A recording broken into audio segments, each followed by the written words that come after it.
Hello again, everybody, and welcome to another edition of 976 in a Tackle Tip.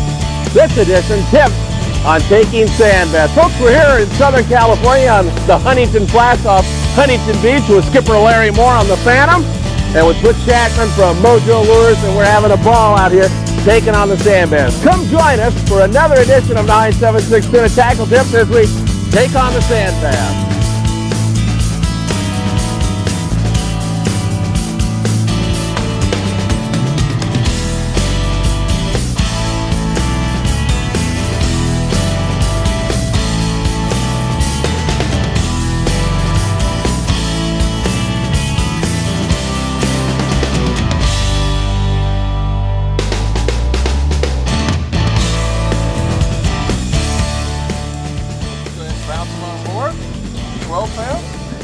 Larry, catch him. Larry, once again, this stuff gets up and actually likes to feed on the surface once in a while, doesn't it? Yeah, when these fish are scattered like they are this morning, they tend to bite up a little bit higher. Hopefully, as the day goes on here, these fish will settle right underneath the boat here, and once they do that, they're ready to bite. But right now, a lot of boats this morning are moving around trying to find a spot of fish that'll stay with them. I think we'll just stay right here for a little while and see if the fish will settle down underneath us, since we are catching a few. Thank you, Larry. But it has been a time of day bite, so. Yeah. Now, how important is live line in this kind of a bite? When it's scratchy like this, is it important? Real important. 10, 12 pound test is right where you want to be. You know, 15 at the heaviest. Now, how big's that bass, Larry? That's probably 2.5 pounds or so. That's, you know, we haven't caught a short fish yet this morning. All the fish have been nice quality size. Excellent. Thank you very much.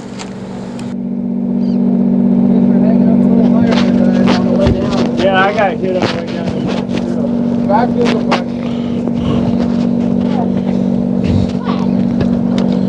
Oh, nice fish, Mark. Yeah, guys. What's the tip on that? I mean, something that we're doing a little different. Dropper loop style fishing. Rather than having the hook up top and the weight on the bottom, you reverse it for these sand bass. Seems to work pretty good for us. Nice fish. Get bit a lot. Now, good trick. Are you fishing this stuff straight on the bottom all the time? Not necessarily, right? No, this one was on the way down. I got bit on the way down, put it into gear, and he was right on my hook there. So next drop, you're going to fish a little higher, I suppose, yeah, right? I'll let it down a lot slower, and once I figure out about the depth that they're biting, just start fishing that area and see if we can pick up some sand bass here. All right, man. Nice sand bass. All right, thank you. Larry Moore, the skipper of the Phantom, is on to a nice sand bass. Now, Larry has tried something a little bit different, going to an extremely lightweight, a split shot in this case.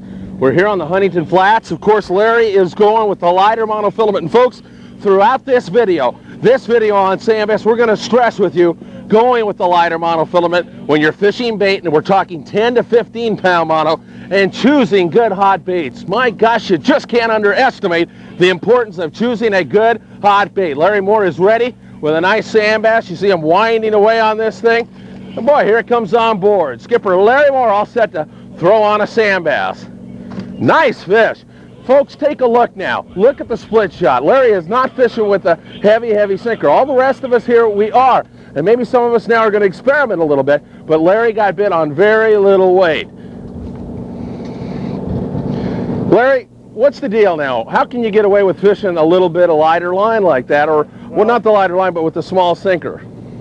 Philip, I decided to give that a try because some of the bites that we've been getting, the guys that have the heavier sinkers have been getting bit on the way down. As Mark said before, let it down slow. So I decided, hey, I'll give a try with a split shot. And sure enough, first cast, the fish are a little bit suspended right now. They're not right on the bottom. They're in the mid depths there. So you got to pay attention, in other words. And if you hear people saying, hey, I'm getting bit on the way down? Most of the time the sand bass are right on the bottom, but occasionally you get them up there towards the top.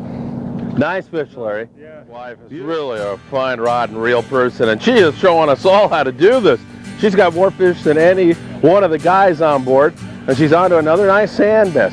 Lynette's key, well, she says changing that bait regularly. That is such a big key, making sure that, first of all, the bait that you choose is always a good hot bait. A greenback anchovy, never a bait with a red nose. and then changing that bait regularly. She gets set to bounce on board another nice sand bass. You see her fishing a little bit heavier sinker, so the stuff is up high, it's down on the bottom, it seems to be moving around quite a bit. But another nice sand bass for Lynette, another fine job. She's showing the guys how to do it.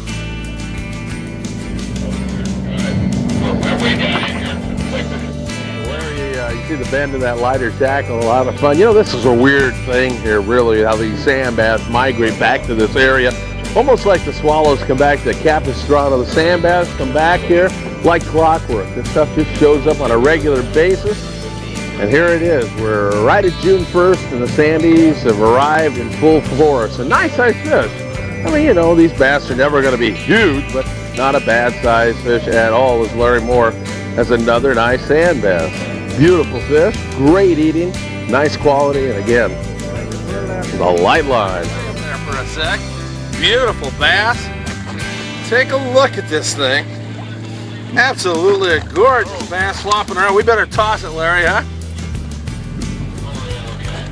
Nice bass. Woo! And another nice sand bass hits the deck of the Phantom. Skipper Larry Moore. Larry, lighter weight once again, it looks like, huh? 10-pound test and a split shot there, which is, you know, the majority of the sand bass that we get are caught on like a 2 or 3 ounce torpedo sinker on a dropper loop down to the bottom. And trying something different and it's working. A couple of nice sand bass going. Butch Chapman from Mojo Lures and Skipper Larry Moore in the stern. Wow!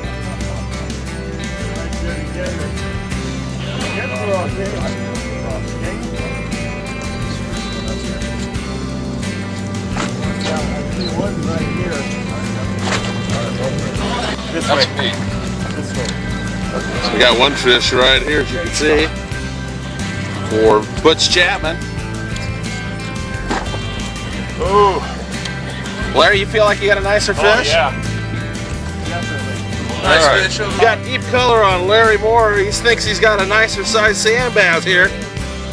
How's it look, Larry? Oh, nice one. Pull and drag. Come on, swim back out of there. There you are. Woo! Look at the size of this bass. Nice sand bass. Beautiful fish. Fish. It's a hog. Right in that head. What's the size of that hog? Oh, nice sandy. Woo! Good shot with the gaff. Fish. Hey, you missed the eyeball by a half inch. Oh, I'm sorry. Hey. Very beautiful fish. Oh, Eddie Pacilio's bit behind us. Yep. Larry, that is a gorgeous sand bass. Now, how big is that fish, first of all? Bill, that's probably about 5-pound fish there. These fish are really starting to bite here now.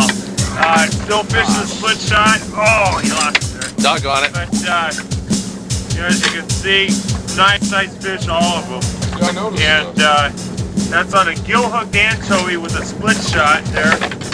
And it's bite just 10-15 feet down. Really odd for sand bass there. Your bit, Phil. I gotta go, folks. See you later. Well, I had to drop the camera. Bob Alvarez is down filming, and we got another nicer sand bass going here. You heard my clicker going off in the background. As Butch Chapman says, don't leave that clicker back there. You're not going to hook these things. But he was wrong this time. Not very often. And we got color on this baby, Bob. Need a gap there, Phil? I don't know, Larry. It's got a little tad more string on me for a second there. As we're winding on him. Under the boat. Nicer fish. Here he is. Ah, nice sand bass. No question about it. We'll bounce him. Nice little sandy. Once again, that thing fed as I was filming, as you well heard. And I'm going to bounce him upward. Folks, look. There's a proper way to bounce fish. Let's show you that right now. Well, all you do is you free spool your reel, thumb the spool, lift the fish over, up and over, and then let him fall on the deck. That way you don't poke anybody in the eye with a rod or anything like that. He's all set up for you. Put the reel back in gear, and you're all set to go. Really a nice quality sand bass. And as Larry just told you, this stuff is definitely starting to build and starting to go on the feed. Eddie Pacilio now onto another fish. As Larry will tell you, if you hang in there long enough, this stuff will build and build and build. So you private boaters, Make sure you wait it out. Don't just drop the anchor and give up after a few seconds. Put Chapman onto another fish now. Wait it out. You're going to have some fun luck. Another nice sand bass on board the Phantom today, and I hope you enjoyed it as much as I do. My good friend Butch Chapman from Mojo Lures. Butch, great to have you on board with us today. Thank you. We want to talk to you a little bit about the plastics, a favorite way of a lot of anglers to fish sand bass. However, there is some apprehension on the public's part because they're not exactly sure with regard to it. You know what I want to get out of the way first of all with you? What's that? How to hook the doggone tail on a lead head. That is something that a lot of people have trouble with. Let's see that. Very easy. There's really not a top or a bottom. We've made these to where the ridges should be on top, but if you were to rig them upside down, the tail is still going to work the same way. Flat on one side, looking at it from that direction or that direction, it really doesn't make a difference. Preferably, you go right to the center with the point of the hook, come all the way down. Now, everybody normally tries to hook one going down that way. That's where the problem comes in. Come in from the side, work it all the way through to about the 4th, 5th point down. 4th or 5th point. Bring it directly out at the hump, push it on, and they go on perfectly straight every time. Outstanding. Now, why the plastics for sand bass? I know because they're effective. That's why, really, right? That's pretty much it. They're just effective on the sand bass and the calico bass. Now, with regard to line tests, some guys will tell me, oh, heck, I like fishing the 40-pound with the plastic. It doesn't matter. Not true. You want to use a lighter monofilament, don't you? Yeah, about 1/4 of 40 pounds, just about right. 10, 12-pound line is ideal for fishing the sand bass on the plastic. Up to 15 is okay. But they're even in fishing plastic with the lighter line, it applies the same thing to the bait. But a lot of guys think if I'm using 15 or 20-pound line on plastic, what's the difference? There's still a big difference.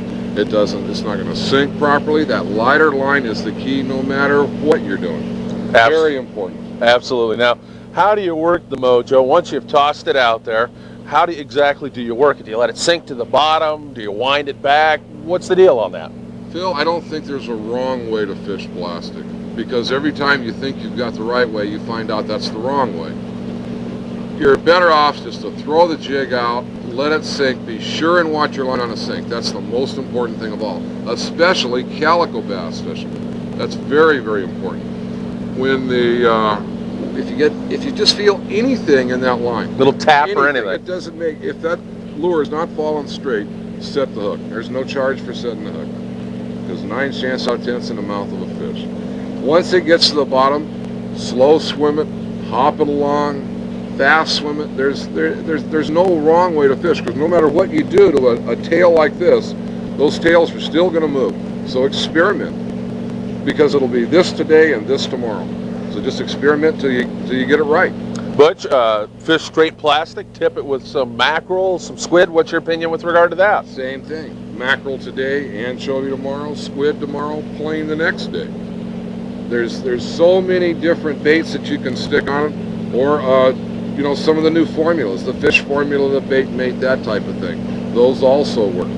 Try different things until you find the combination, the right speed, the right bait that works for you. You know, the first thing I look at this thing, and the first thing that impresses me is the color variety. My gosh, there is just a myriad of different colors there. Do different colors work better in the daytime, better at night? And if so, which ones? I prefer the darker colors at night and at first gray in the morning, or at twilight. The darker colors seem to work. During the day, it's the chartreuse, the lime green, the root beers with the flashier tails, such as a root beer with an orange tail, the pinks like this. On those real clear days, straight chartreuse, snowflakes, salt and pepper. But day in and day out, the lime green, chartreuse, root beer are probably the ones that are going to do it on a day in and day out basis. I understand the orange color's been real hot on the twilight trips. The orange has been super hot for about a year now on the twilight, and I really don't know why. But that at dusk. A little bit later it doesn't seem to work, but right at dusk, that's a super hot color. Now, Butch, another thing I notice is the variety in terms of style. I see twin tails, I see tube jigs, I see single tails. What's the deal with that? Is that geared for different types of fishing? Not really. Basically, it's the same thing. Some days the tubes are going to work. Some days the twin tails are going to work. There are days that the curl. You have to have such an arsenal to throw the plastics. This particular bait here is our 6-inch bait that we cut down, and to give you these two big, huge tails fluttering. This on an extremely light head.